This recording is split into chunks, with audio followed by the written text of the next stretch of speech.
What's up, guys? This is Luchador Insane, and this is In the Pit with Josh the Mosh.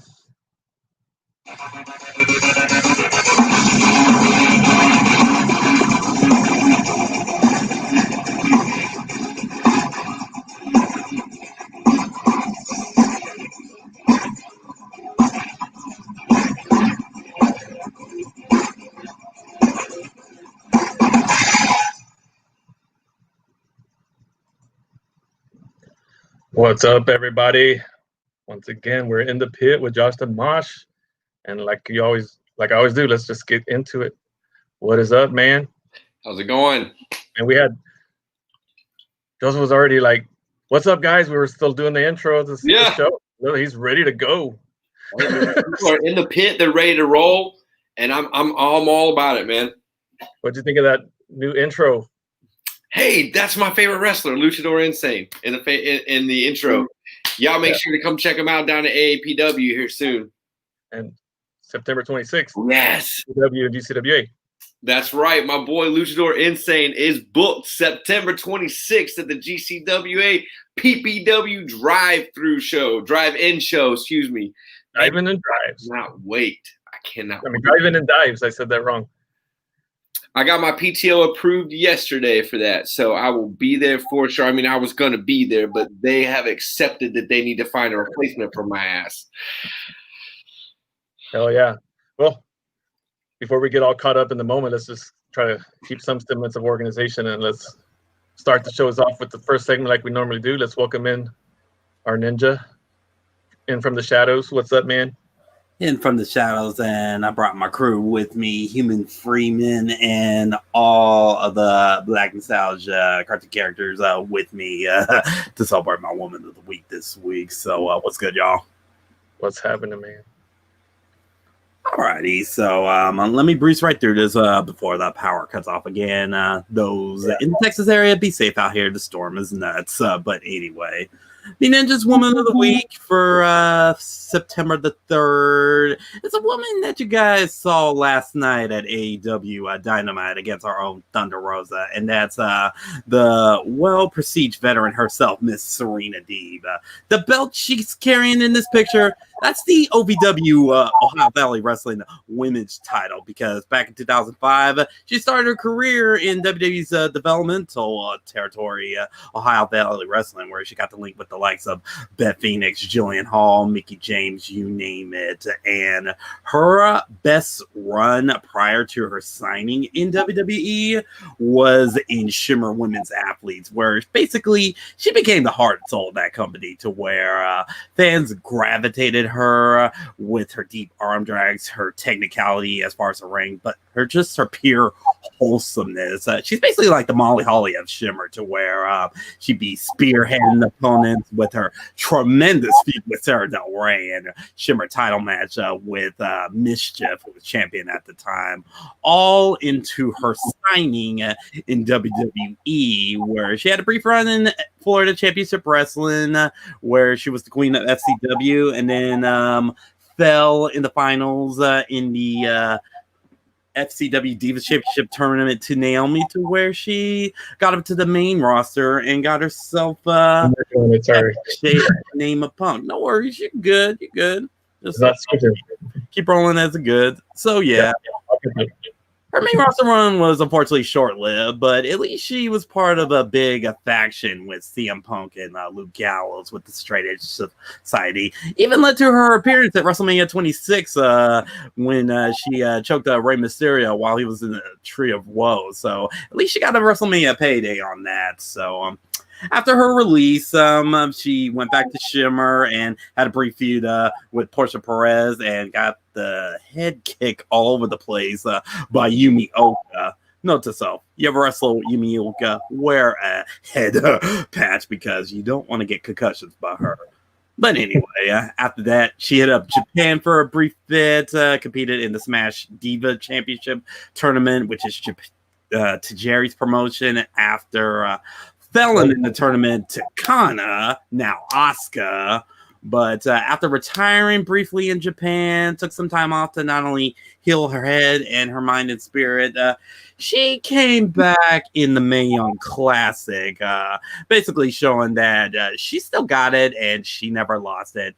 And boy, did she had a feeling with her showing in the Mae Young Classic. Even though losing in the second round, WWE still put her on the payroll as one of the head trainers for the women's division in NXT for the longest time. Until COVID happened, and she was part of the massive group that got released because of that. But despite all that, she still maintained her busyness as far as yoga instructing, and it ultimately led to where she is right now in AEW last night, wrestling our own Thunder Rosa. So you want to talk about an OG that's on the Sarah Del Rey's, the Daisy Hayes, the Mercedes Martinez.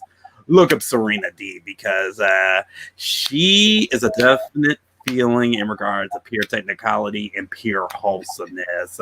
And a quick fun fact before I go, she did wrestle down here in San Antonio back in 2010 for ACW's Queen of Queens tournament, putting on a clinic against one of our locals, Amanda Fox, at the time. So that's why we always say support your indies, because you never know where these talents be ending up or where they came from what you see on TV. So with that, that's why I put the DBS woman as my woman of the week this week. You totally took the words out of my mouth. It's like, support indie wrestling. You never know who you're going to see you're going to end up seeing on TV down the road. Very true. Thunder Rosa, for example. Have we seen her? Twice. And now she got a pay-per-view match against the world champion, which about to be a show stealer if they do it right. So I can't wait for Saturday. We'll touch that with our AEW stuff. Yeah. Like, we can almost talk about Thunder Rosa in like all our segments except death match, because I mean she has a title in Japan. She's of course to be the woman of the week most weeks here lately, and she's in AEW now. She's not signed, but wrestling on Dynamite and going to be at All Out. That's the thing with the AEW's formula. They're bringing girls in, getting them their exposures that they haven't got a whole lot, especially on the main roster TV. But at least it's getting them out there to where that their talent's out there, even though they still got to focus on their current crop. But other than that, at least they're kind of working on that there are more women out there to showcase. But AEW still got ways to go with their women's division. Just saying. I mean, prime example, put a long build storyline on the pre-show. Yeah. We'll see how it goes. But man, thanks for dropping knowledge like you normally do. She's more than a shaved head from CM Punk. Beyond that safe hit from CM Punk, for reals. More. So appreciate you, man. Be safe. This is y'all. Y'all be safe out here. Yeah, just like as always, man. Tune into the learn shit. Yeah, I was gonna say I learned shit. I did not know anything about her beyond her run in WWE. Yeah, and I mean, she was in San Antonio. Yeah. How many of y'all been to San Antonio around here? Yeah, exactly. Go to indie shows. All of them. Most of them. Speaking of indie, I think a caveat there. Most of them. Most of them. Yeah. Speaking of indie, we'll go ahead and segue straight into my deathmatch segment. Yeah. Let's see. Yes, So the big tournament that we had this weekend was Insane 8. Insane 8 is ICW's tournament. It's something that was around in the late 2000s and then went away for a while and recently came back the last couple years. One of the big stories going into this was that Orin Veidt had actually won the last 2 consecutive Insane 8s, and ICW's still been really, really high on Orin Veidt. So coming into this, there were a lot of unknowns about what was going to happen, who was going to win, could Orin get a 3-peat? And, man, we were in for a great tournament. So we started off pretty much with a basic match at the beginning. It was just a 4-way with some guys, Dominic Guarini, who I'm not a real big fan of, but Matthew Justice was in there. Joey Avalon won it. Moving right along into the Insane 8, we had Jeff King, who took on Akira in the first round in a real banger. Great match. Really worth your time. Good, solid 15 minutes. moving right along. There was Schlack defeating Ricky Loren. And then the big one that we all were keeping our eyes on was Neil Diamond Cutter moving into this. Neil Diamond Cutter's been doing pretty well, getting a decent push, and he had a lot of momentum going into this. He beats his first round opponent, which brings us to the last match of the first round, which was Orin Vite versus John Wayne Murdoch. And when I tell you that they put on a banger of a match, it was match of the year candidate. And I know we kind of say that every week at Deathmatch Hour, but that's really how strong the game's been lately. These two battled all the way up and down. They battled on top of somebody's Dodge Stratus. It was wild. I was really excited for that match. At the end of it all, Orin Vite did take out John Wayne Murdoch, which was a surprise to me. But we kind of felt like Orin might go a little bit farther. So moving on into the second round, the next match comes up, and Neil Diamond Cutter faces Orin Vite. And this shot that you are looking at is fucking disgusting. It doesn't even involve blood. Basically, he's just dropping him into a driver onto this chair. Well, the chair doesn't break. It doesn't collapse. That little place bends, and that guy was stuck there, and goddamn Neil Diamond Cutter sold that shit fucking well, because it had to have been painful. And he's just laying there. I mean, coming off Orin Vite's shoulders down on that chair, and the chair didn't buckle. It was wild. Great match. And the real thing that sucked at the end of this match was that it was such an amazing match. And then ICW is doing some weird thing with some random people, I guess, on the side. And they decided to incorporate a storyline that they're doing at their main shows that aren't really big to the world, like not really broadcast as wild as the Insane 8 is. It's kind of, this is their bread and butter. And they had some guys come in and help Neil Diamond Cutter win, but they weren't associated with Neil Diamond Cutter. And the ending was very confusing. And quite frankly, it angered a lot of us as fans, because Neil Diamond Cutter and Orin Vite put on they put on a show. And for that botched bullcrap ending, it was dumb. The other thing that happened in round 2 was Schlack and Jeff King faced each other in a great match. Schlack went over Jeff King leading up to the finals, which was Neil Diamond Cutter taking on Schlack, and Schlack ultimately won the tournament. It was a great show. This was my pick to win it, which was Orin Vite. He did not three-peat, which was a real bummer for me, but I think it was Schlack's time to win a tournament. There was no 44-0 present at this tournament. So that storyline didn't really kick into play at all. The real big thing, though, was Neil Diamond Cutter really showed the world what he was made of. He put on a hell of a tournament. And quite frankly, I think that if wrestlers could reverse it in the ring in the middle of the match, this would have been one to do it in. As much as we love Schlack and as much as it was time for Schlack to go, Neil Diamond Cutter had really, really put on a fucking clinic that day, and it was amazing. And it just sucked that was the end of the match for him, but it was a hell of a match, and it was a hell of a show. Yeah, I still that chair was stabbed in that dude's back. It's wild. And you know what's crazy? There's, like I said, there's no blood. It's just that bar just bends and the rest of the chair doesn't collapse. And there's even a picture online of just the chair. And it's like, ugh. And that's not even supposed to be death match. It's just, it happened. But that's it. I'm speechless. I mean, that's right there. Yeah. Some other big news in kind of that's non-death match but indie related. The Collective announced that they were coming back this week. The Collective is going to run in Indianapolis, October 9th, 10th, and 11th. And I would like to personally let everyone know that we will have some serious In the Pit coverage live in Indianapolis. We should be able to get back in time for us to be fully set up and to join the show that evening for Thursday. That's my plan. I don't know how well we'll be able to get involved with Wi-Fi and everything, but we'll definitely have some stuff planned. I can't wait to be on location for In the Pit at the Collective. That's awesome. Doing things here. Big things. And with that, let's do some traveling. Oh, hey, what's going on, everyone? How you doing? Oh. There we go. Hey, what's up? What's happening, man? Not much. Another day, another dollar. So I will. So over the weekend, we finally had the New Japan show. At Jingu Stadium. And I'm not gonna lie. For the past couple of events, New Japan's been just there. But this show reminded everyone why New Japan is fucking New Japan. They fucking brought it. Great matches, which I'm going to go down, and a whole bunch of shocking stuff. Like, if I was to actually bet on these matches, I would have lost a lot of money because I was way off on a lot of things, which is good because I like to be surprised.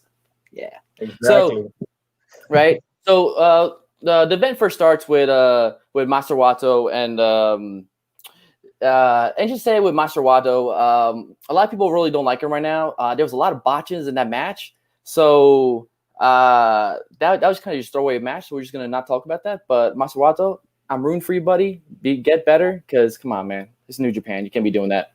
But now let's talk about the King of Pro Wrestling. So the King of Pro Wrestling. So before the match, they actually explained that you get this little tiny trophy, right?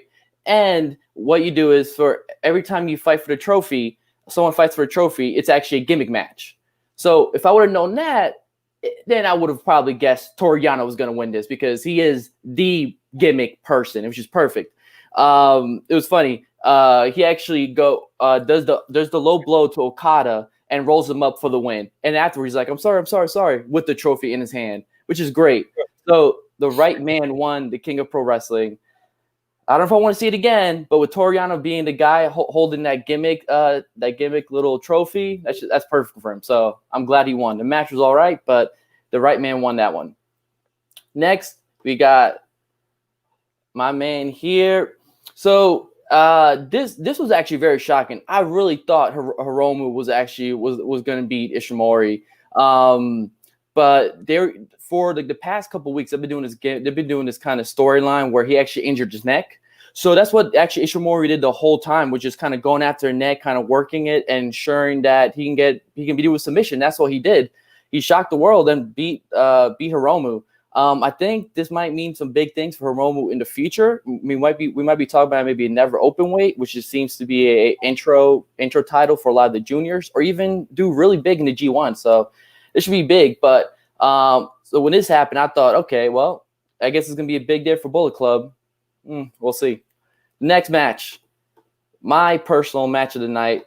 My man Minoru Suzuki, at 54 years old, won the never open weight championship title. He dethroned Shingo Takagi, and it won the best matches of the year. It was crazy. It was hard hitting, and to make matters even crazier, outside of this, a couple days later, he goes to another promotion, Big Japan Pro Wrestling, which a lot of people know because of their deathmatch stuff. He goes in there and beats up one of the young guys in 11 minutes. Comes in, comes out.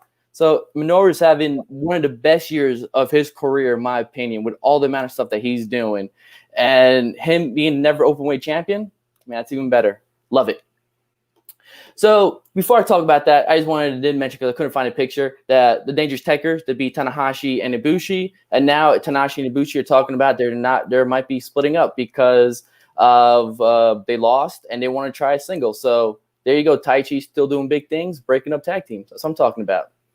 And then the main event, man, I'll tell you what, the biggest, one of the most controversial things in New Japan was Evil winning. And no matter where you went, on social media, people were just arguing about this and whatnot. So I was kind of hoping that he was going to win, but man, I wasn't sure. And when I saw him get that 1, 2, 3, I was like, oh my God, Naito did it. Thank the heavens. Thank you. We can finally get some peace and harmony back in New Japan. No more arguments, because it was getting ugly out there. The match was all right. There was a lot of, Bullet Club interference, but it paid off because finally the fucking Ingobernables came out and helped him out. And what's a cool storyline about this is, in the original Jingu Stadium show back in 1999, Naito was actually there as a kid, right? And here we are years later winning his belt with fucking fireworks going off and all that. It was wonderful. Real for him, I bet. Yeah. Oh, yeah. Plus, because he's a huge baseball fan, and they were at a baseball stadium. And by the way, they had fans. It was great. It looked great. It sounded great. There was some weird, so New Japan has this thing where they have an app where you can cheer and boo.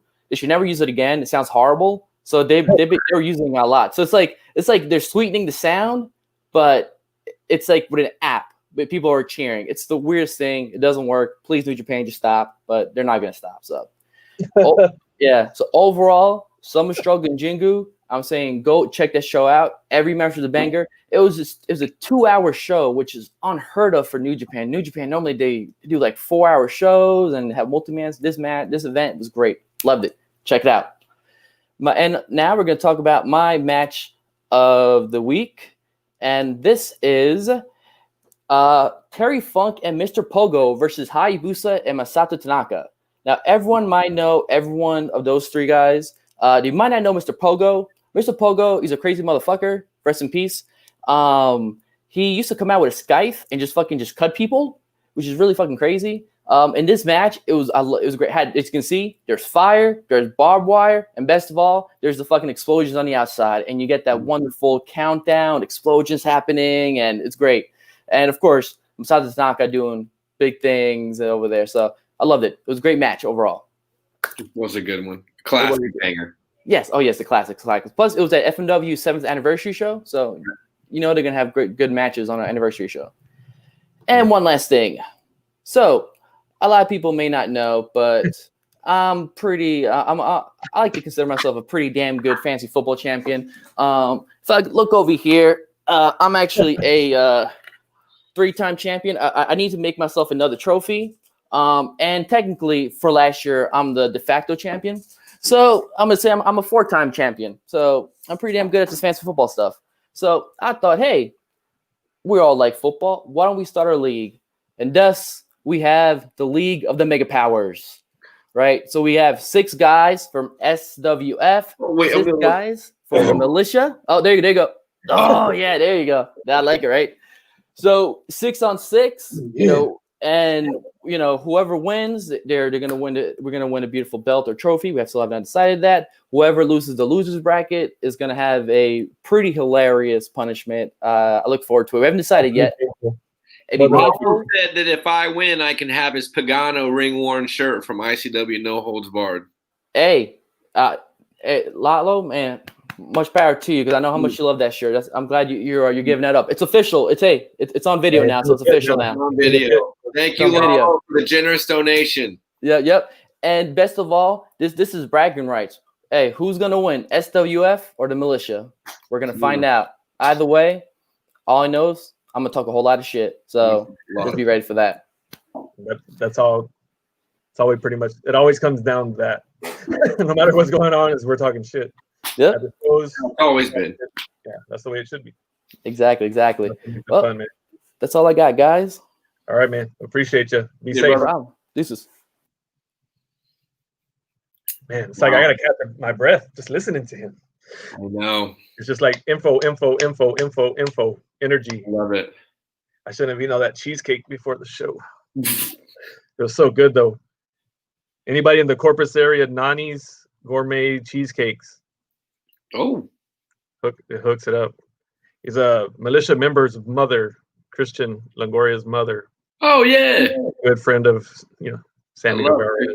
Everybody loves Christian. He's all yeah. So his mom hooked it up. So good. A banana cream cheesecake. Like, holy crap. So where are we at? What are we doing? Started getting flashbacks of deliciousness. I think it's time for our AEW segment. It is. So, hey guys.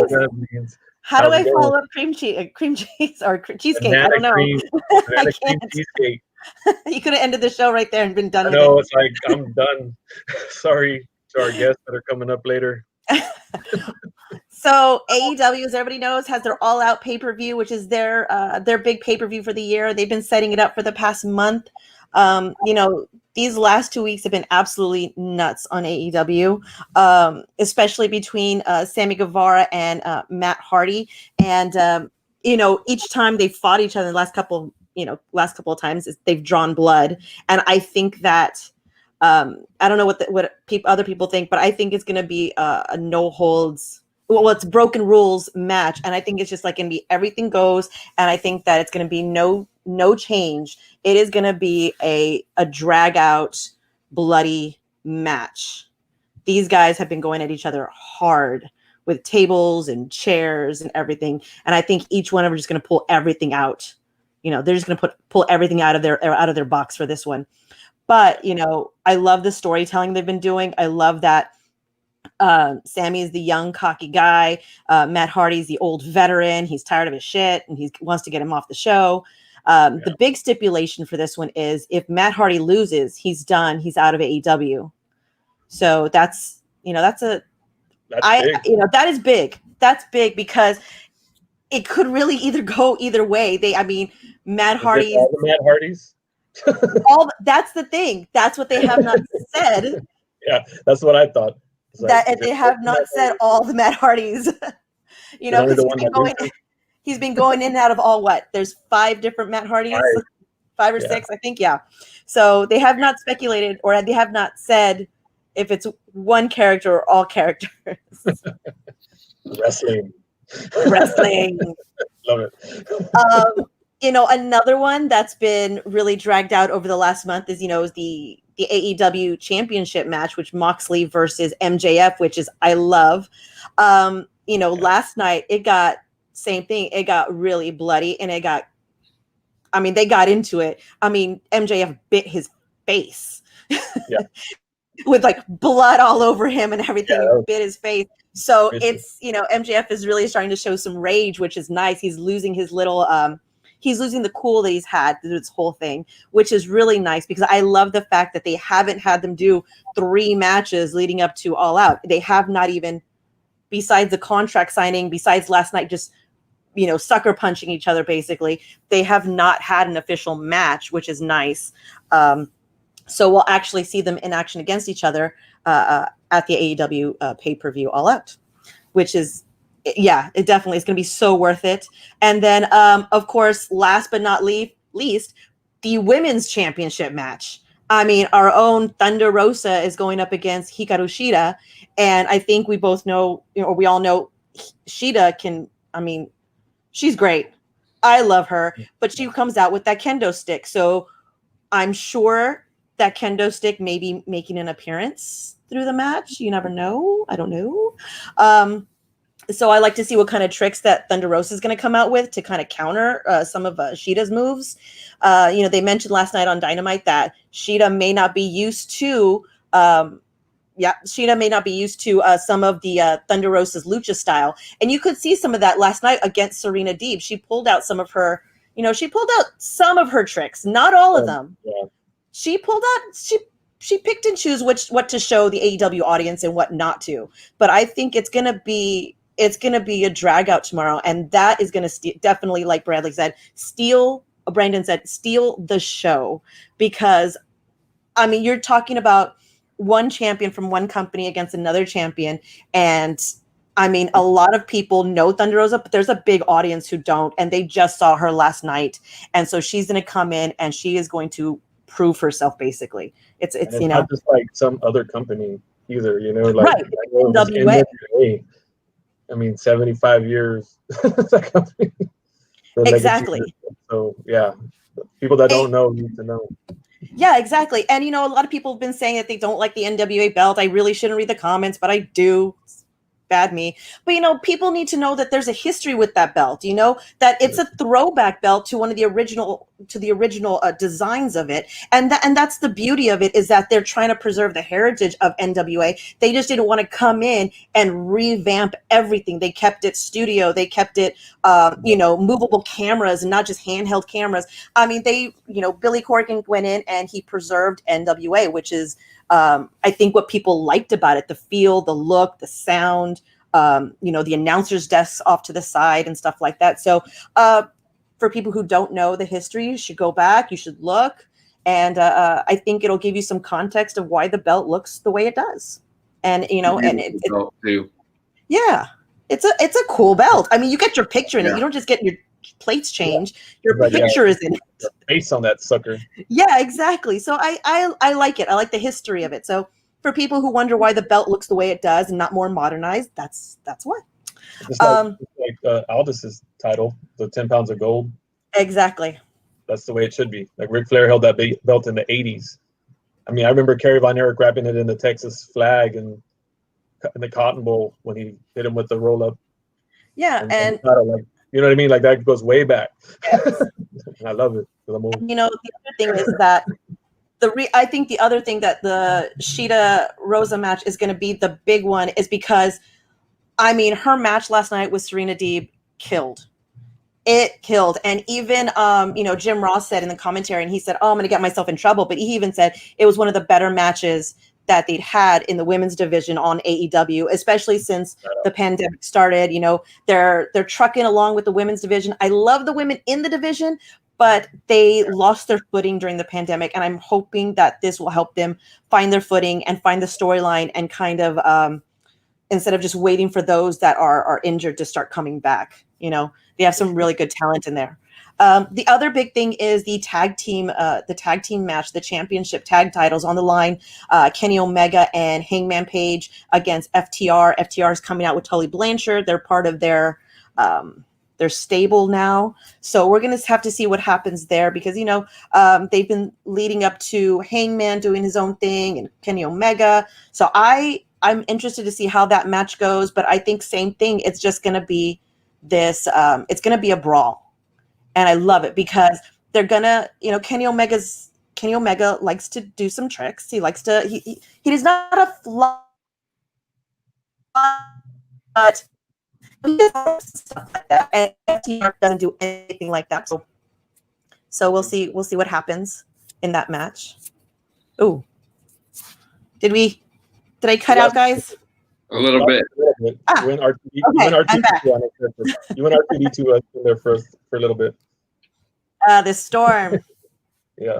So, you know, and then the other thing that Brandon was talking about really quickly was the Britt Baker and Big Swole match, another women's match, and they've been building on this storyline this whole time. I don't know if they were expecting Britt Baker to get healthy as early as she did or not, but they put him in the pre-show, which I was kind of hoping that it would be in the pay-per-view. Yeah, to have a second women's match. But you know what? I'll take it. I think this match is another one. You know, if they've been building on it, so I think it's going to be a really good match, and it's going to be a good show all around. Is this going to be the first show other than like the Battle Royal that had multiple women's matches? Not show, but like pay-per-view.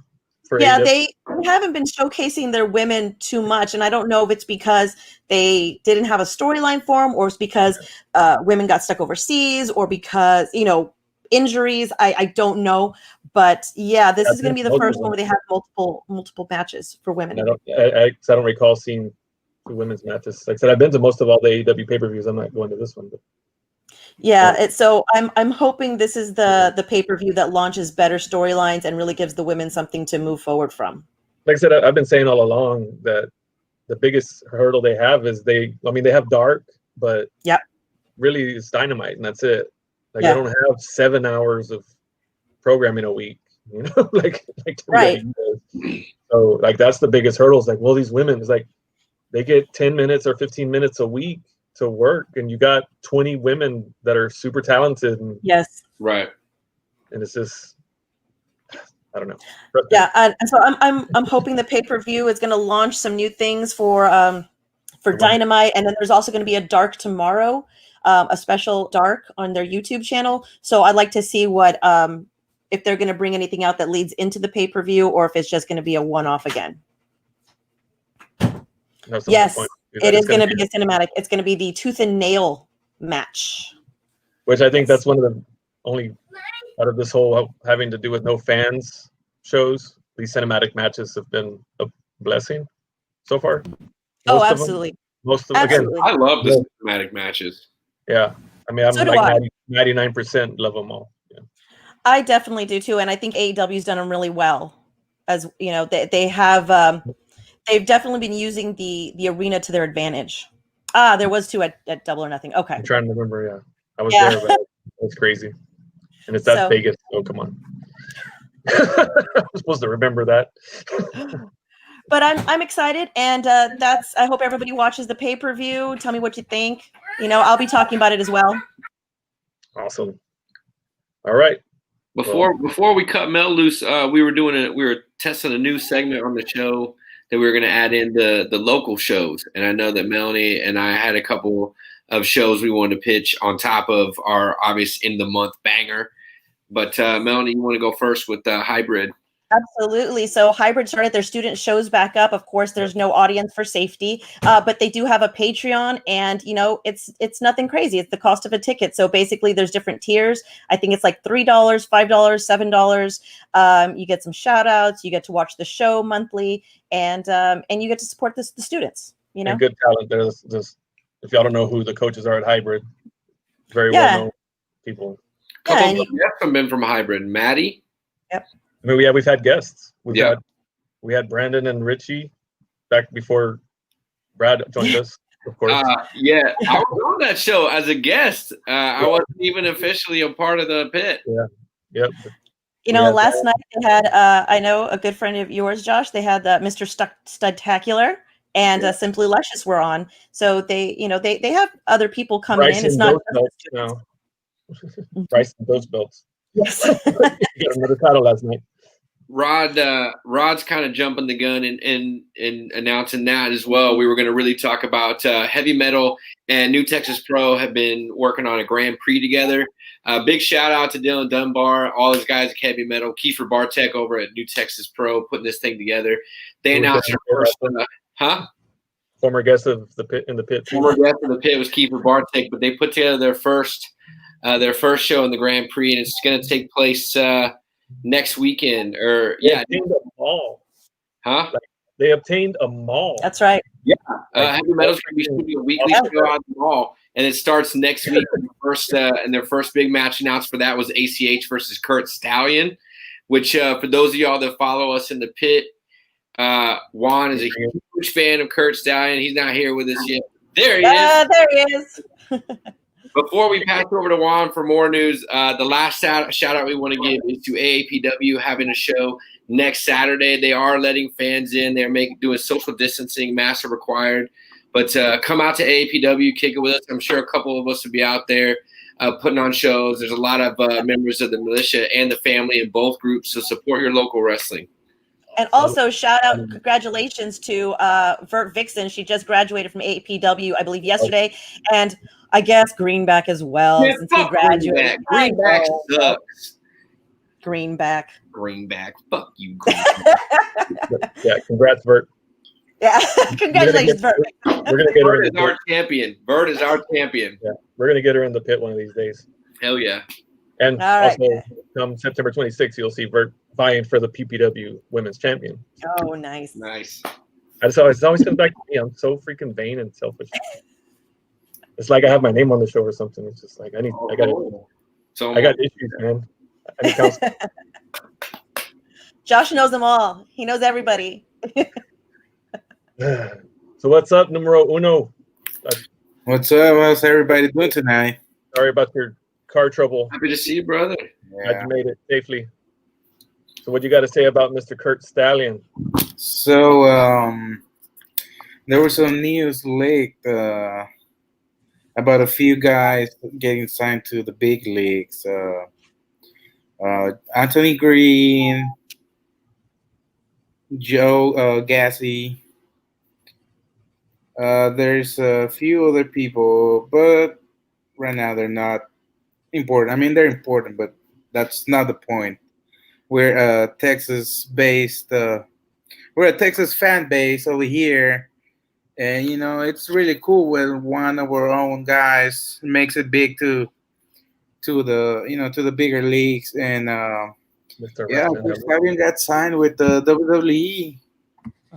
Exciting. So he is one of those guys that I'm really, really happy. I'm not only his fan, but I'm also his friend, and that guy deserves it.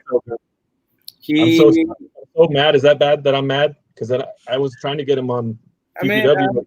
We canceled so many shows I couldn't get him on.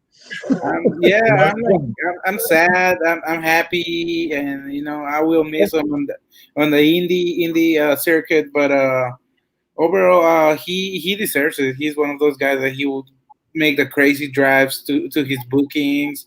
He wouldn't care. He would drive like 20, 30 hours to go to a show, and he wouldn't bitch about it. He would get there, help set up, help tear down. He's just one of those guys that every promotion should have. And shout out to Kurt Stallion. we wish you the best over there in WWE, and hopefully we'll be seeing you in good storylines in a good spot over there in WWE, because you really deserve it. Zero doubt. Yeah. And one last local promotion, guys. It's a new one starting up by a local wrestler who graduated from the Seth Rollins school, that Black and Brave. Elijah Galindo. He's starting AWP, and I'm gonna be up in Houston tomorrow. It's a closed show, no fans. He's recording for YouTube, and it should be streaming on YouTube this weekend. And he's got some really good talent on the show, like T Ray and. He'll be on the show. Yes, I saw that. that. And Alex Arsenal. So I'm excited to be there, and I'm excited to support those guys starting up too. Awesome talent on that. There's gonna be awesome talent on that show. We've seen all of those guys quite a bit. I'm excited to see Jasmine Allure. I have not seen her in person yet, so I'm excited. But don't tell Maddie. September 26th will be PPW.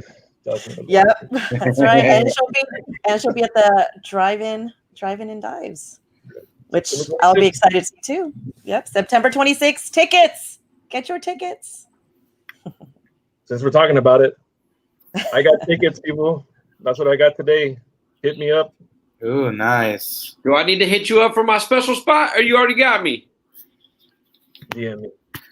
Can I get a VIP ticket? Hey, I'll still pay you. I just In the pit will be there.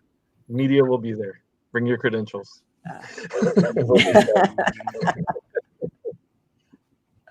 Yeah, and just another thing, since we're kind of segueing to that now, real quick.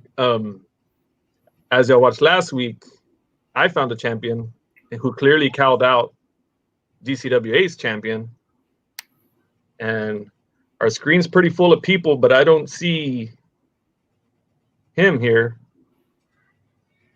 So I'm wondering if somebody's scared. Because he was supposed to be here and he's not here. Talking about Gino Medina, DCWA's champion. El No Show. No Show. Man, damn it, Gino, you big chicken. Still got a couple weeks, man. Maybe he can gather himself enough to jump in the pit and retaliate. Come on in here, Gino, and tell us what you think. Tell Hammerstone what you think, because he came in here live last week and he shot. I mean, he put on a promo. We want to hear from you. Yeah, I'm not calling Gino out. He might tear up my poster and make me cry. Nope, not doing it. You don't do that in Corpus. Corpus is where they live. Corpus is where they live. The only town on the planet that loves him. That's what he tells me. It's like, I don't know why, but they just love me there so much. Who knows? See how it is after Hammer gets a hold of him. I can't wait. Me neither. All right. Well, I appreciate you, Melanie and Numero Uno. Right. Thanks, guys. Keep it moving. And it takes a while to click two things at once. But we've been talking about everything else, but y'all know what we've been promoting pretty every week. Our talent every week, the Mission Pro show. We talked about Thunder Rosa. Like we said, she could be on every segment of the show because she could be the woman of the week. She's the Japanese champion in one of the companies over there. She's in wrestling in AEW now. And she happens to own Mission Pro, who our guest is the voice, or one of the voices, I don't know how we should say that, of Mission Pro. And she's laughing at me, so she'll correct me and say how it is. Let's introduce Brittany Nicole. Hi. How are you, ma'am? Hello. Hi, everybody. Hi. Yeah, thank you. I'm ready. I'm ready to be in this pit. Excited. She's like already squared up and ready to rock. Love it. Go. I've been in a few mosh pits in my day, so like I'm ready to do it. That's where I got my name. Josh the Mosh wasn't for laughs. So yeah awesome. I love it. Yeah, no, I am one of the voices. Yeah, it's me and Holly Dead are going to be on commentary. So you got it right. I was laughing because it's nice to hear people say that. It's still, sinking in. Is it sinking in? To be the voice of an all woman's promotion. I mean, pretty Yes. historic too. I mean, how does that feel like to be the voice or one of the voices of history? And It's- it's a big deal to us. I'm extremely honored. I'm super excited to be doing commentary with Holly Dead. Hello. And I've met Holly a couple times, but to be on commentary with her is going to be completely new for me. So I'm excited about that. And are you prepared for her craziness and unpredictability? Like, are you prepared for that? I mean, I am. We've been talking about our outfits. Like you got to look flashy. You got to look good. Got to look good for the camera. So we've got to figure out what we're going to wear. I want us to match or at least coordinate. Look good. Are you going to paint your face too? No. No. I leave those technical skills to her. It takes a lot of time for me to just do this. So I mean, she's way more skilled than I am on that. The fact that I have eyelashes on today is a godsend. So we're. I remember when I used to have eyelashes, but that's a whole nother show for another day. Mine come off and go into a little drawer. So it's. That's convenient. Yeah, it doesn't sound creepy at all. It's right. Yeah, I sleep by them and keep me peaceful at night. So Mission Pro they've had a show, but this is the first time it's the all women running it. So we're kind of been introducing the talent throughout the week. So we want to kind of just let the fans get to know you a little bit better. So, how did you get into the wrestling business? I know you have a lot of other ventures as well. Yes. But, this is a wrestling show, so we'll talk about that mostly. But what? What's wrestling? Wrestling. Yeah. I've gotten into the wrestling business about 5 years ago. I had always loved wrestling. I grew up watching it. I'm from a little place up near Cleveland, Ohio called Norwalk.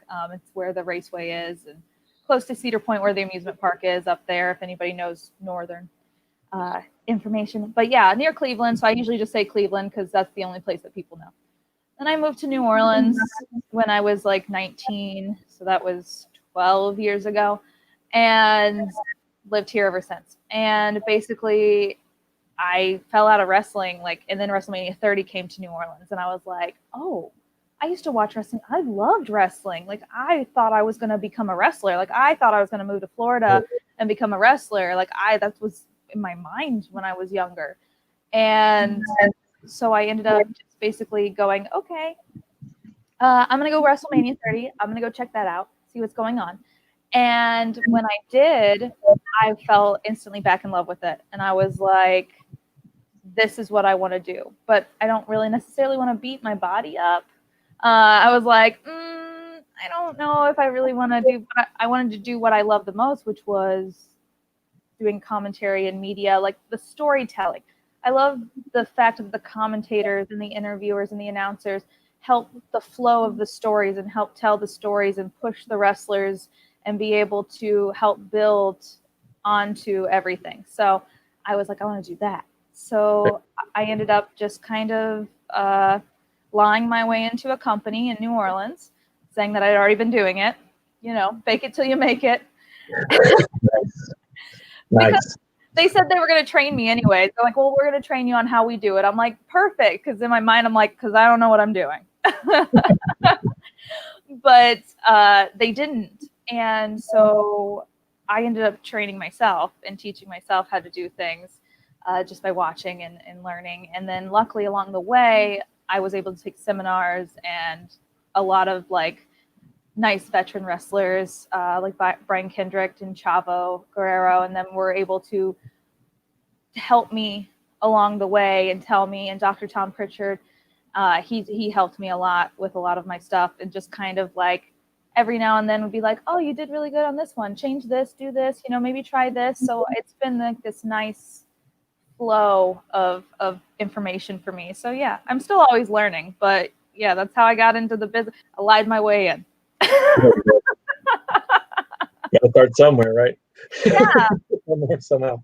there's no training school for ring announcing or interviewing. Like, it's not like there's a training school specifically for the media side of wrestling. I would just end up going to broadcast journalism, like college, or like to a community, like, you know, you would go there and then hopefully hope that falls you into wrestling world. So I just skipped all that and the college debt and just dove right in.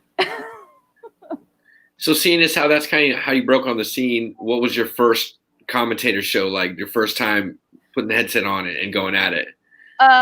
My first ring announcing is what I did first, and that show, my first one was in California, in San Diego, at a naval base for for all the military that was there, and it was Chavo Guerrero, Brian Kendrick, Brian Cage, Shane Taylor, Keith Lee, Ray Horace, like the list went on, and I was like, I don't know what I'm doing. And but when I first did commentary, it was just like some local shows. I kept it kind of on the down low. I did a lot of local shows in Louisiana and in Mississippi, and then I kind of spread over to Texas. And Texas has been like my second home, basically. Like most of my bookings, if they're not in New Orleans proper, like they're in Louisiana, they're in Texas. So I like I'm going to Texas this weekend for SOAR Wrestling. And I'll be in Texas 2 weeks for the Mission Pro show. Like I basically halfway live in Texas. But my big commentary was when I did the Title Match Network's Ladies Night Out at Reality of Wrestling.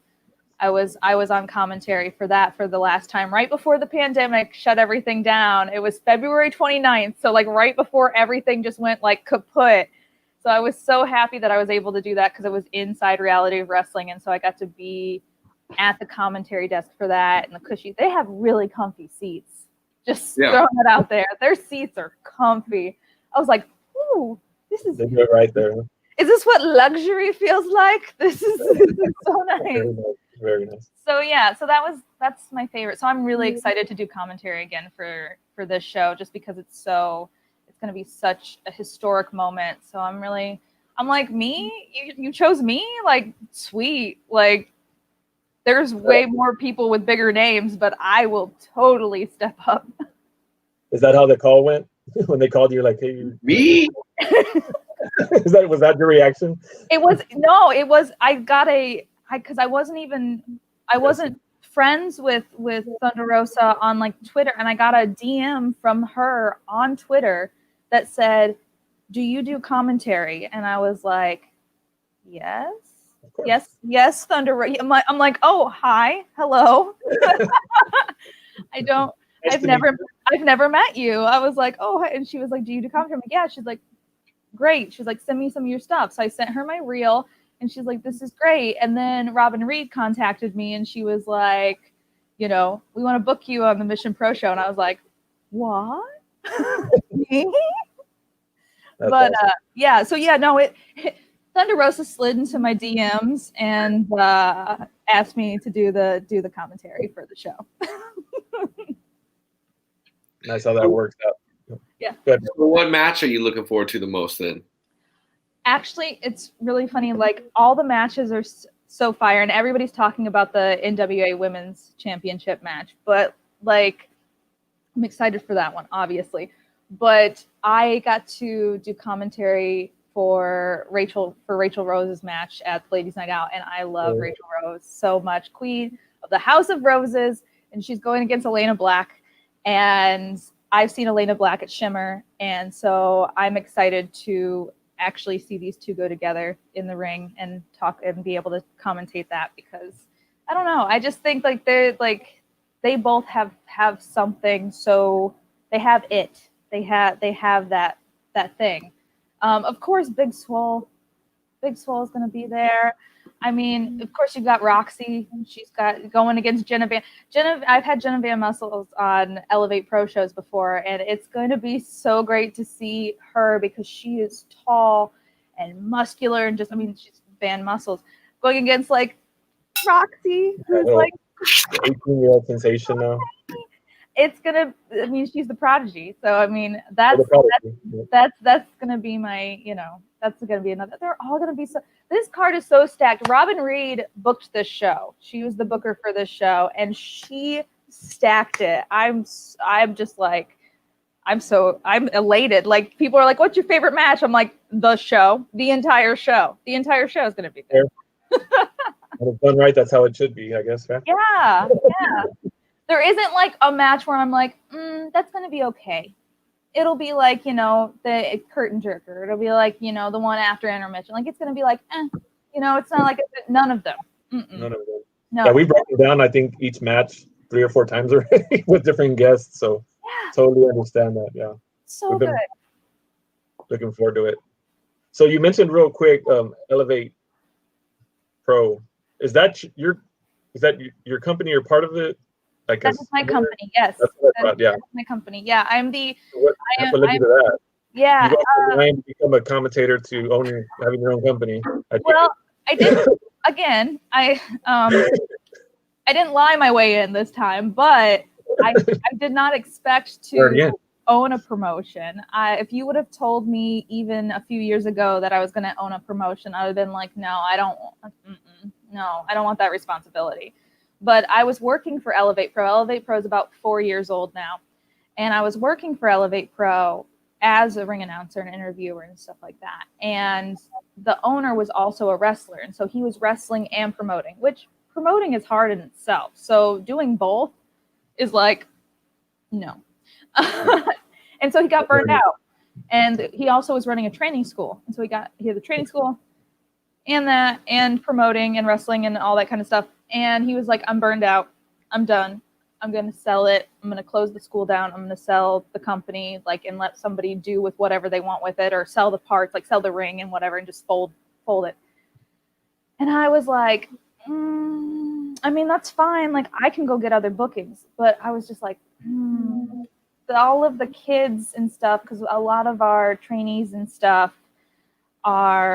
we have some foster kids. We have just all different people from all different walks of life, and this is their hopes and dreams. This is it. This is what they've put all of their money into this for their hopes and dreams, and you're just gonna go, peace out, bye. Sorry, too busy. Yeah, sorry about you. Go try to find somewhere else to train. And I was like, I'm buying it.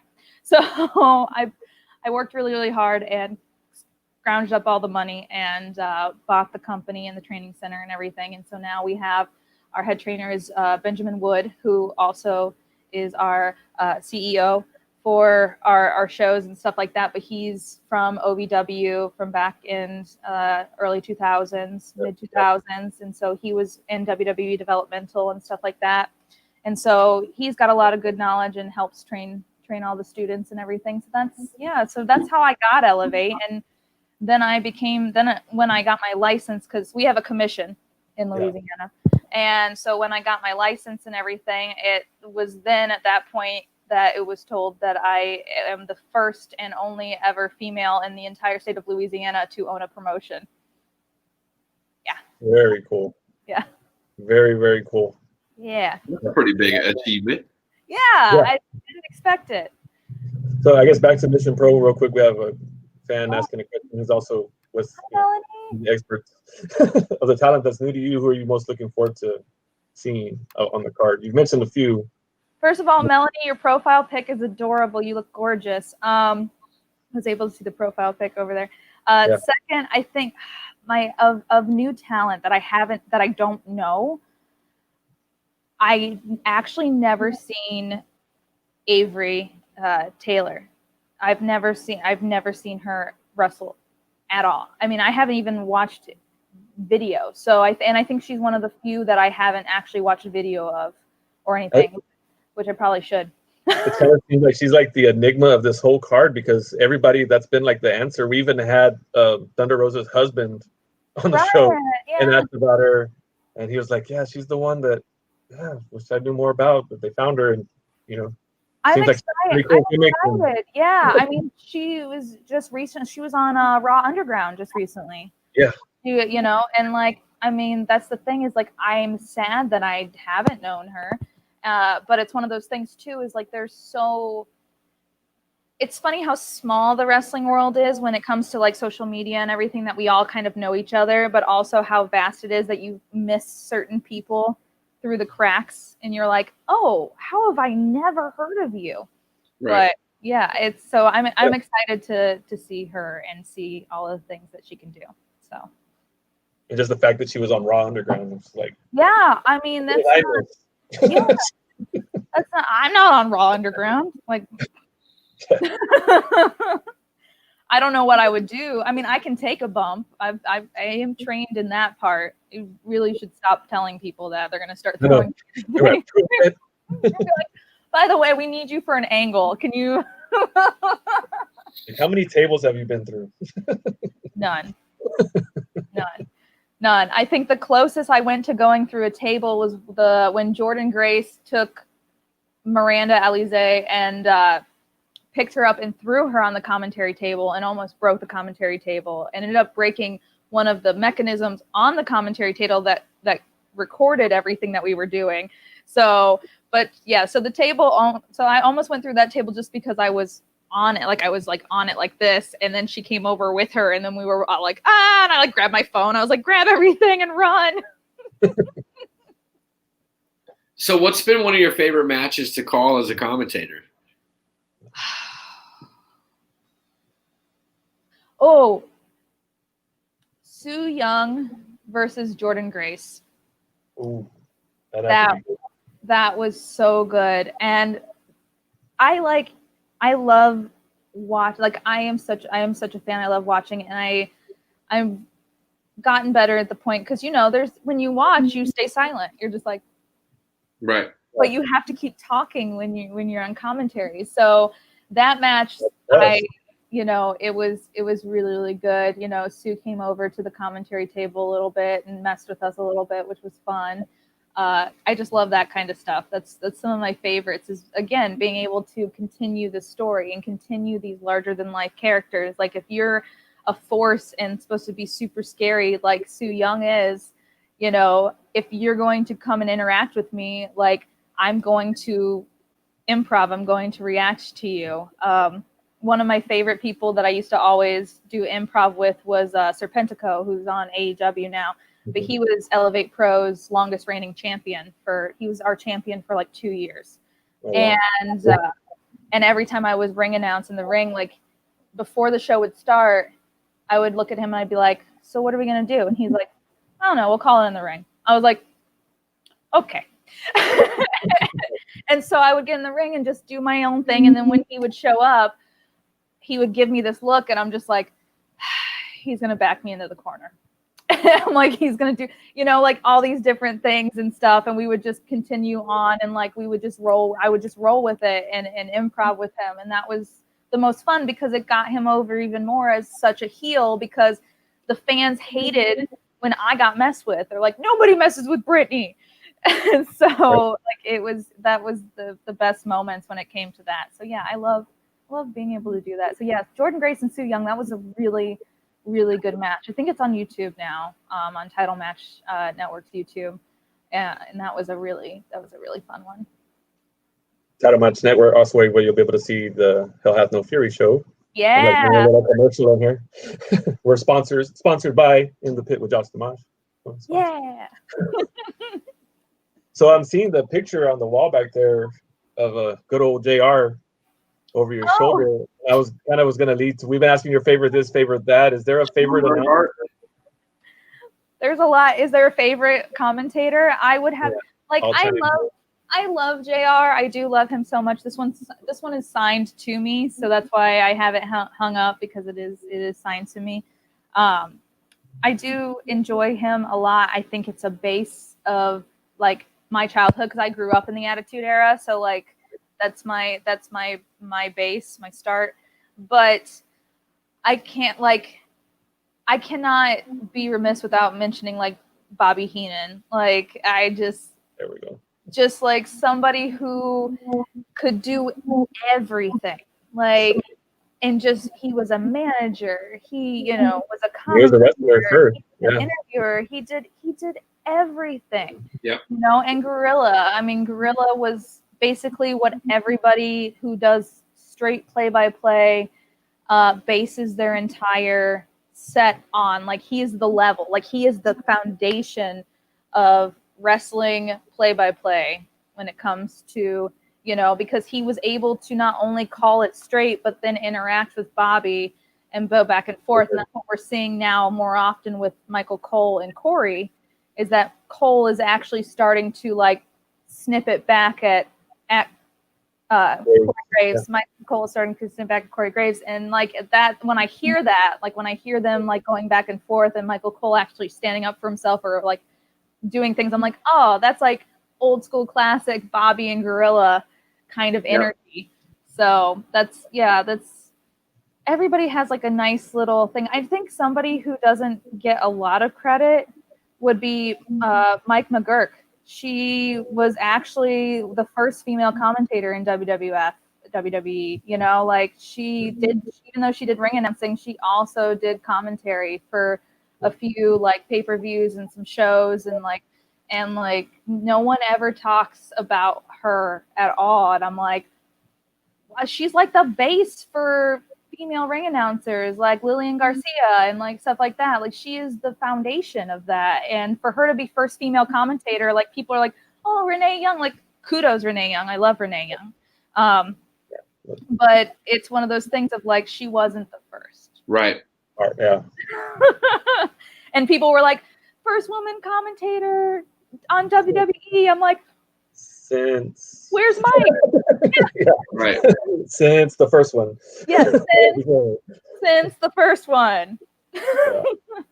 Literally on the WWE network. If you want to check it out, her commentary is on some of the matches and some of the shows on WWE network. So helpful information. Yeah, for sure.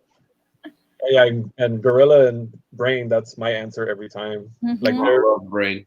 they're the voices of my memories, you know, like it's amazing. Oh. And then the chemistry they had. And I don't read a lot of books. I'm not a book reader, but I read the Bobby Heenan autobiography, and it's just amazing. Like how you have it there. I have a lot of those too. I have all. That's awesome. Books, lots of books. That's awesome. And that I forgot what I was saying. That Bobby Heenan book was just amazing. How he like was I think 6th grade dropout. Yeah. I don't think he didn't make it to high school. I know that. Mm-mm. And then basically had to like get a job to help support family, and then got out and just started jumping in people's cars to go to shows, to come back and forth. I mean, it's just amazing how he went from that to everything. Oh, Wow. It's just anyway, if you don't read books, that's one I would recommend. yeah. Like, I couldn't like I said, I hate reading books so much. I have so many wrestling books. Like, that's what I live for doing, is like wrestling history and wrestling knowledge, you know, because it's one of those things a lot of people assume, you know, a girl in wrestling like doesn't know a lot about wrestling, or only knows current wrestling. So I tend to be a little bit of an overachiever and make sure that I know my stuff, so that people will be like, oh, okay.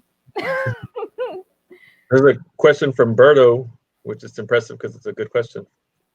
Do we consider Mean Gene as a commentator? He was kind of because he didn't really commentate matches. I consider him more like a media correspondent, you know, like a little bit of everything. Like, he did interviews, but he also did like segments, and he also did like skits, and he did promos. Like, he was like the filler for all the other media stuff that Bobby and Gorilla weren't doing when they were at the table. Like, he kind of floated everywhere. Yeah, and he was so good too. Yeah. I mean, he was just amazing. I met him once, and I didn't know I was meeting him. It was at WrestleMania 30. It was at the Access that they were doing.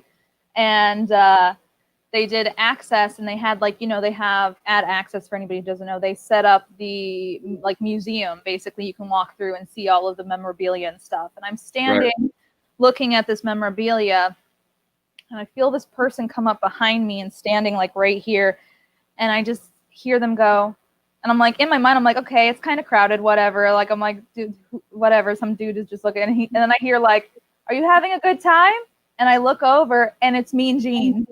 And I'm just like, Wow.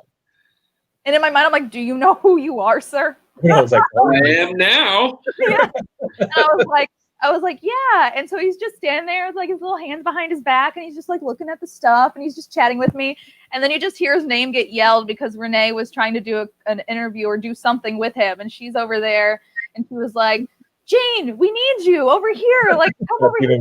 He had like wandered off, like a bad, like he like was in, like he was a kid. He wandered off. Or an old man. Oh man. Yeah. He had wandered off and was like, I'm just gonna go talk to this lady over here and ignore my job. So that was the first and only time I ever met Mean Gene, but it was definitely memorable. Those stories are what makes it like the best when you like, because we have these images of these people that we never get to meet and hope that that's the kind of interaction or person they'll be, and when it really happens, it's just so great. Yeah.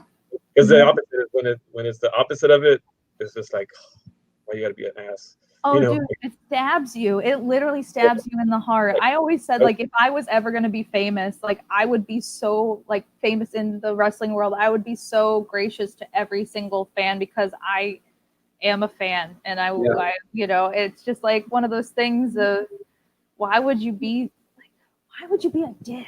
Don't be a dick.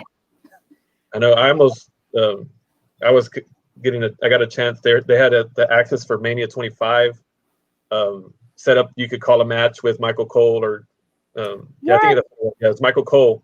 And so I was stoked. And like, I don't really like standing in lines very much or anything, but I actually stood in that line and I got there and he was like the biggest douchebag ever. So like, at the end of it, like I cussed him out. Like I literally cussed him out and was hoping he was going to stand up so I could punch him. Like he was so fucking rude to me. And I was like, dude, I know where you live. Like you live in the valley, like 3 blocks away from me. Michael Cole of all people. Like you need to dude. Like I mean, people there are people that I did that at the last Access at WrestleMania. I want to say 34 was the last one that was here. Or wait, was it 34? No. Yeah, 34. I think that was the last one in New Orleans, the last time they were in New Orleans. Yeah. Oh. And I did Access, and they had it set up to where, and I called commentary with Tom Phillips, so that was really cool. Which was really cool because then we were able to like actually talk, and then I was able to and so now I send him my stuff for him to critique. So he's been really helpful when it comes to like critiquing my stuff, so that I can hopefully build into getting into a bigger company. So yeah. Mm-hmm. Wasn't mean like Michael Cole. I know, and I was so pumped because we were calling Shawn Michaels Ric Flair match like tape. I was just like so stoked because like two of my favorites, and I was just like, man, you're a jerk. Yeah, and I have a bit of a temper myself, so I don't know. But anyway, get it together, Cole. Get it together. Such a small guy with so much attitude. How do you fit it all in there? But anyway. That's what happens when they're tiny. I get in trouble when I say that. I'm quite large. I think it's about that time. Is it about that time, Brad? About time. So I don't know if you've watched any of our shows, but we always end our interviews with a go home segment. Yeah. Where Brad and myself will both ask you 10 questions back and forth. They're kind of like supposedly rapid fire, but we do it like AEW count, so like the 20-second, the 5 second goes a little bit longer than 5 seconds sometimes. They're mostly like yes or no, this or that type questions. Right. So AEW count, so no rules, no tagging needed. Every man is in the ring. Got it. I got it. Seconds, yeah, or 15, 30 seconds, whatever. Got it. So let's do it, and we always start. All right, Brittany, what's your favorite type of donut? Oh yeah, they're non-wrestling questions, by the way. Oh yeah, they're not wrestling. Not wrestling questions. I'm super stoked. So it would definitely have to be any donut that has sprinkles on it. All right. I love sprinkles. Same. What item do you use for comfort? Oh, I have a teddy bear. Nice. That's my little. I call him Squishy because he's squishy. Nice. What's a weird smell or a smell most people don't like that you secretly kind of like the smell of? Even though it's a smell a lot of people like, lavender, almost all of my friends are either allergic or hate the smell of lavender. So like I have to covet my lavender and like make sure I only wear it on special occasions when I'm not around them, because like it triggers them. So lavender would be my smell that everyone around me hates. Okay. If you could paint a masterpiece, what style would it be? I would have to say realism. There you go. Yeah. How many times might you listen to a song on repeat if it's new to you and you like it? Oh, at least 15 to 20 times. Okay. At least. Okay. What's the most important piece of furniture in your home? Probably my ring light, because it makes me look good. All right. What mythical character would you bring to life if you could? What cartoon character? Mythical character. Mythical character. Oh, I guess a genie? Okay. Yeah, a djinn. Yeah. Okay. Okay. If you could spend the day with a historical figure, who would it be? Alexander Hamilton.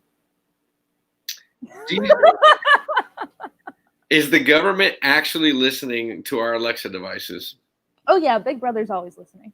Okay. All right. What fake cause would you love to champion? Fake cause? Oh.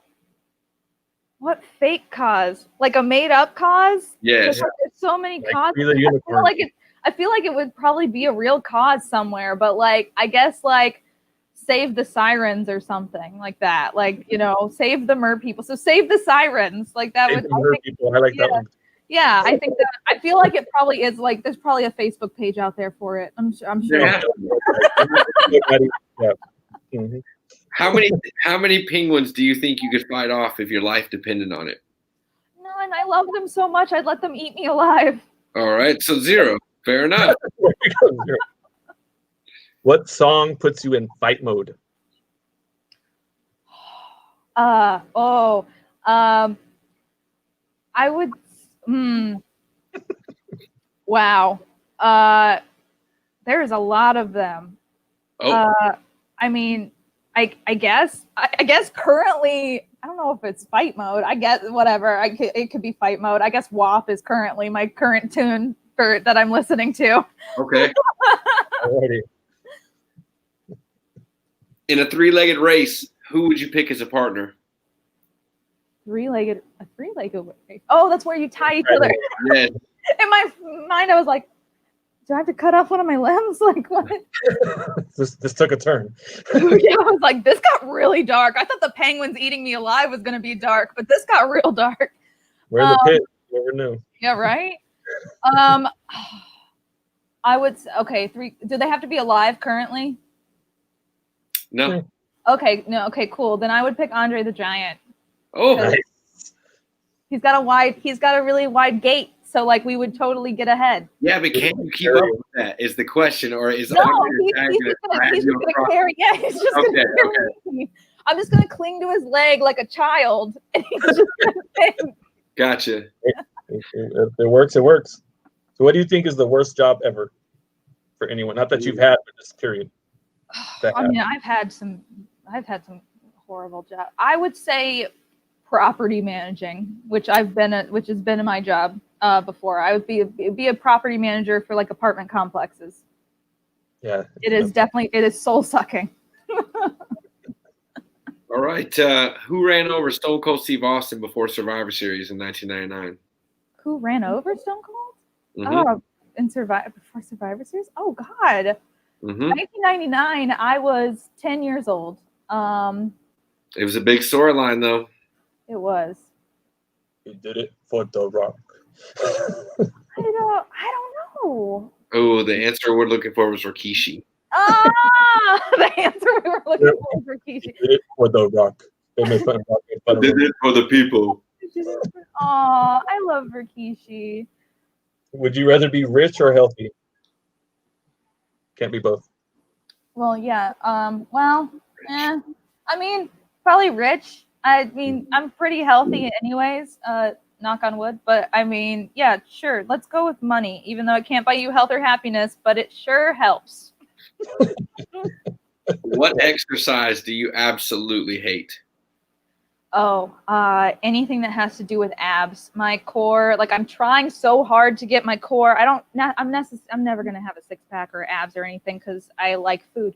But and everybody's like, abs are built in the kitchen. I'm like, well, I don't like vegetables, so I'm not gonna have abs. But I do hate ab workouts so much because it's the bane of my existence. Leg workouts and like butt workouts are my top thing, but ab workouts, I hate it. If you were a tree, what kind would you be? Willow tree. Nice. That was a quick answer too. Yeah. How fast can a cheetah run? Isn't it like 70 miles per hour? So close. They can run up to 80, but the average speed is 60. So good answer. I think you nailed In it. the middle, yeah. Good answer. Okay, so we got one more question. Mhm. I'm gonna settle in here. It's the same question that we ask every single. It's the only one that's ever been repeated. Every single show we've done it, and it's been the same answer. It's been the wrong answer every time, unless you ask Brad. Then it's been the right answer. Okay. It's kind of a thing. Do pineapples go on pizza? Oh no. Oh no! No. Finally, Oh no! No. How could this No. happen? week is over.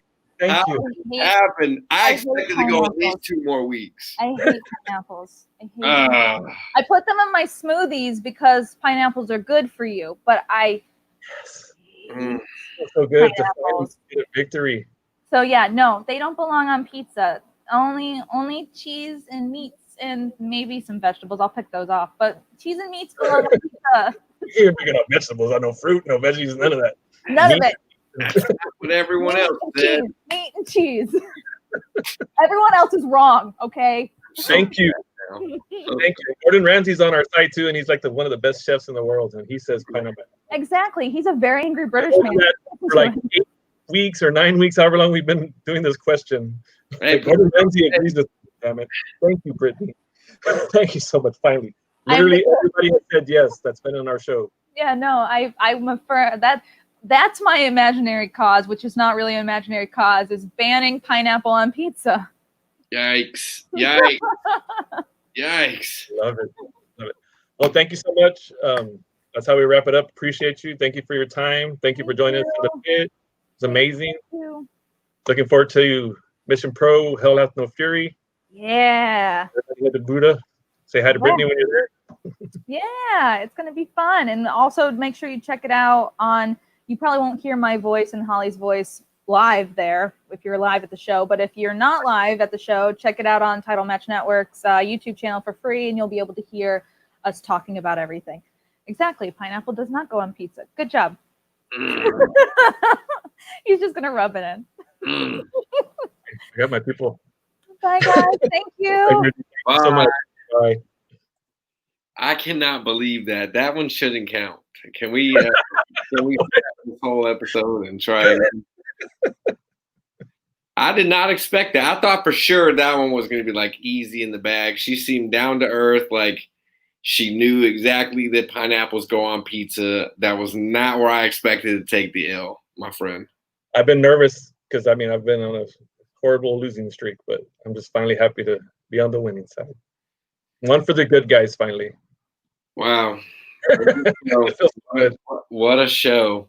It feels so good. It's kind of a weird way to turn after having so much fun, but we've lost some people this week, and we want to bring in and Brandon wanted to bring up. Yeah, guys, sorry that I have to do this at the end of the show, but as Josh just mentioned, we did lost some. This is the last week in general. It's been crazy to the point where we lost some good people in the world, not only in wrestling but in general. First off, Sal Lacosta. We all know him as the world's largest cruiserweight and massive. We want to talk about a long a veteran that's been here in the Texas scene. He competed in ACW, best known in branded outlaw wrestling with his notorious feuds, and he even held the NWA, branded outlaw heavyweight championship for a period of time. We lost him last week unexpectedly, so my thoughts and prayers go out to his family and everybody out there. Also, to the women's wrestling community, he goes by the name of Casey Michael. He's the owner and creator of the website Square Circle Sirens. At the age of 26, he went on to be with the Lord after battling some health issues. You want to talk about where I get my insights into where women's wrestling is covered in the States. I usually go to his site right there, and a lot of female talents, including Thunder Rosa, adores Casey for all the hard work and dedication that he's put in regards to women's wrestling and Square Circle Sirens as far as the website. So hope the site keeps that legacy going, and thoughts and prayers go out to his family as well. And last but not least, today would have been the 23rd birthday of the Joshi prodigy herself, Miss Hana Kimura. As we all know, Hana lost her life due to cyberbullying and suicide, which everybody needs to stop doing all that, because as you just saw with Hana, you never know what occurs. You want to talk about a good prodigy that was just gone way too soon.